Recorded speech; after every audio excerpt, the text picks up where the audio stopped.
Ui thầm ấy. Thì bằng tôi. Ui. Ôi ta tôi. Ôi here chữ ai mình chữ ai chữ bẹt đâu mà bây giờ mình là cái mà lên concert ngồi tập liền tiền. Vậy lấy nghe mìnhมาเชิญแต่สบายทั้งอักเนี่ยตั้งแต่เฮียมาเรียนนั่งฮอตเรื่องชาเรื่องชอนมันแตนหมองจังเตอร์เฮียก็มาสกระสานដើម្បីឲ្យជួយពីนั้นលើសុខភាពដែរមកពីเฮียចង់ធ្វើមិនដើម្បីឲ្យកុំឲ្យមានបញ្ហាដើម្បីធ្វើ challenge បន្តទៀតនៅសល់ច្រើនមែនតើអញ្ចឹងเฮียមកឆែកមើលទូទៅឆែកមើលឈាមសម្រាប់ឲ្យមានបញ្ហាអីឡើង score ឬតែ cholesterol ឬតែខ្លាញ់អីបន្តទៀតហើយក៏មាន echo នៅក្នុងពោះដែរដើម្បីឲ្យឆែកមើលតើមានខ្លាញ់រំថ្លើមឬតែមានដូចថាបញ្ហាបេះដូងអីអត់មានឆែកមើល ECG ដែលជាលោជីវៈបេះដូងប៉ុន្តែវាធម្មតាទាំងអស់ទេក៏អត់មានខ្លាញ់នៅក្នុងថ្លើមដែរand ក៏ឆែកមើលជាមួយសួតដែរដើម្បីប៉ុន្តែhierអត់មានចាស់ជប់ប្រយោជន៍អីទេប៉ុន្តែសួតសុខភាពល្អទេដល់ថាអីល្អ and ឈាមតិចទៀតគេនឹងមកហើយ and ក៏ hier បញ្ចូលវីតាមីនខ្លះដែរមកពីរៀងដាក់កន្លែងតិច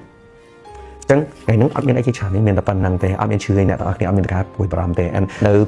សុខរក្សាហ្នឹងនៅ polyclinic នៅទូកុកហ្នឹងពិតជាស្អាតមែនតើ and បើសិនណាមានអ្នកណាគេដូចថាចង់ឆែកមើលគេមានជាកញ្ចប់គេមួយសម្រាប់ឲ្យទាំងផុសទាំងស្រីចឹងនៅក្នុង6ខែទៅមួយឆ្នាំអីខ្ញុំតែនឹងមកឆែកមើលអីស្រួលម្ដងធ្វើម៉េចកុំឲ្យវាមានបញ្ហា and ពេលមកកន្លែងហ្នឹងសំខាន់មានខាងអ្នកធ្វើការនៅហ្នឹងគាត់សិតរស់រាយ and ជួយ take care here ខ្លាំងមែនតើ and hier មកដេកលេងអីទៅញ៉ាំកាហ្វេបន្តិចទៅលេង TikTok បន្តិចទៅ and នឹងឆែកមើលសុខភាពតែ2-3ម៉ោងទៅអីចប់អស់ហើយ and គេមានគ្រប់ទាំងអស់មានទាំងម៉ាស៊ីន ECG ម៉ាស៊ីនសម្រាប់ឲ្យ echo ម៉ាស៊ីនទូទៅទាំងអស់ហ្មងអញ្ចឹងអ្វីដែលយើងចង់ឆែកមើលយើងអាចឆែកមើលហ្នឹងគេមានទាំងកន្លែងវះកាត់អីដែរ and ពេទ្យនៅហ្នឹងគាត់មានជំនាញច្បាស់លាស់មានពេទ្យទូទៅមានពេទ្យបេះដូងមានពេទ្យគ្រប់មុខអញ្ចឹងបើសិនណាមានណាគេចង់ឆែកមើលសុខភាពអីឥឡូវយើងមានជា clinic ដែរល្អមែនតើនៅទូកកស៊ូមែនតើ and ស្អាត and ធំទៀតអ្នកទាំងអស់គ្នាពេលមកពេទ្យហ្នឹងនៅលើដំបូងហ្នឹងក៏គាត់មានសួនដែរអញ្ចឹងជួនកាលពេលយើងហត់ទៅយើង stress ទៅក៏យើងចង់បានការ relax មកពីនៅក្នុងពេទ្យយូរពេកទៅអញ្ចឹងក៏នៅលើដំបូងហ្នឹងគេមានរៀបចំជាសួនជាកន្លែង view អីដែលយើងអាចមើលឃើញទៅបរិយាកាសពិតជាស្រស់ស្រាយមែនតើហ្មងអញ្ចឹងសម្រួលទាំងផ្លូវចិត្តអីដែរដើម្បីយើងមានកម្លាំងសម្រាប់ឲ្យព្យាបាលបន្តទៀតជារូបភាព echo មិនដឹងថាបងយល់បានប៉ុន្តែជារួមអូខេទាំងអស់ទេតើតមួយសាច់ថ្លើមអីវា smooth ល្អតនេះមិនមែនជាការរលាកឬជាដុំសាច់ទេជាសរសៃឈាមនៅក្នុងសួនហ្នឹងអញ្ចឹងណាបងជាបេះដូងប្រៀបធៀបទំហំទៅគឺវាអត់មានការរិចទំហំបេះដូងទេអញ្ចឹងនេះបេះដូងបាទបេះដូងមិនរៀងទេណានៅក្នុង X-ray បេះដូងរៀងអញ្ចឹងបេះដូងខ្ញុំផ្លែកធំទៀតណាបេះដូងធំណាបេះដូងធំប៉ុន្តែអត់រិចទេ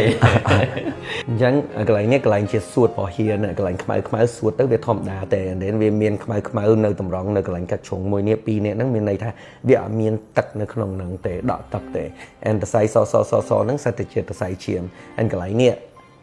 មើលទៅដូច cloak អញ្ចឹងអានេះជាបេះដូងរបស់ហ៊ាបេះដូងធំអត់ឃើញទេមានរូបរាងបេះដូងដូចចេះណាប៉ុន្តែរូបរាងបេះដូងដូចចេះស្អាតទេចង់បានទេណែយកបេះដូងហ៊ាអញ្ចឹង